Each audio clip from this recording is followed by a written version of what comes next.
ராஜஸ்தானில் பிரதாப்கிரஹா அப்படின்னு சொல்லிட்டு ஒரு ஏபிஎம்சி இருக்குது. அந்த ஏபிஎம்சியில் மினிமம் ப்ரைஸ் 3480 ரூபாய்க்கும் மேக்ஸிமம் ப்ரைஸ் 9200.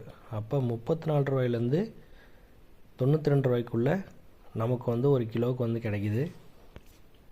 அடுத்தது உத்தரப்பிரதேஷ் மாநிலத்தில் கிரோர் அப்படின்னு சொல்லிட்டு ஒரு ஏபிஎம்சி இருக்குது. இந்த ஏபிஎம்சியில் வந்து பார்த்திங்கன்னா மினிமம் ப்ரைஸ் 3300 ரூபாய்க்கும் மேக்ஸிமம் ப்ரைஸ் 6200. அப்போ 33 ரூபாயிலேருந்து 62 ரூபாய்க்குள்ளே நமக்கு ஒரு கிலோவுக்கு வந்து கிடைக்கிது மக்களே. அடுத்தது ராஜஸ்தான் மாநிலத்தில் கோட்டா எஃப்என்வி. இந்த ஏபிஎம்சியில் வந்து பார்த்திங்கன்னா மினிமம் ப்ரைஸ் 2125 ரூபாய்க்கும் மேக்ஸிமம் ப்ரைஸ் 6125. 21 ரூபாயிலேருந்து 61 ரூபாய்க்குள்ளே நமக்கு ஒரு கிலோவுக்கு வந்து நமக்கு கிடைக்கிது. அடுத்தது ராஜஸ்தான் மாநிலத்தில் பரன் அப்படின்னு சொல்லிட்டு ஒரு ஏபிஎம்சி இருக்குது. இந்த ஏபிஎம்சியில் வந்து பார்த்தீங்கன்னா மினிமம் ப்ரைஸ் 3000 ரூபாய்க்கும்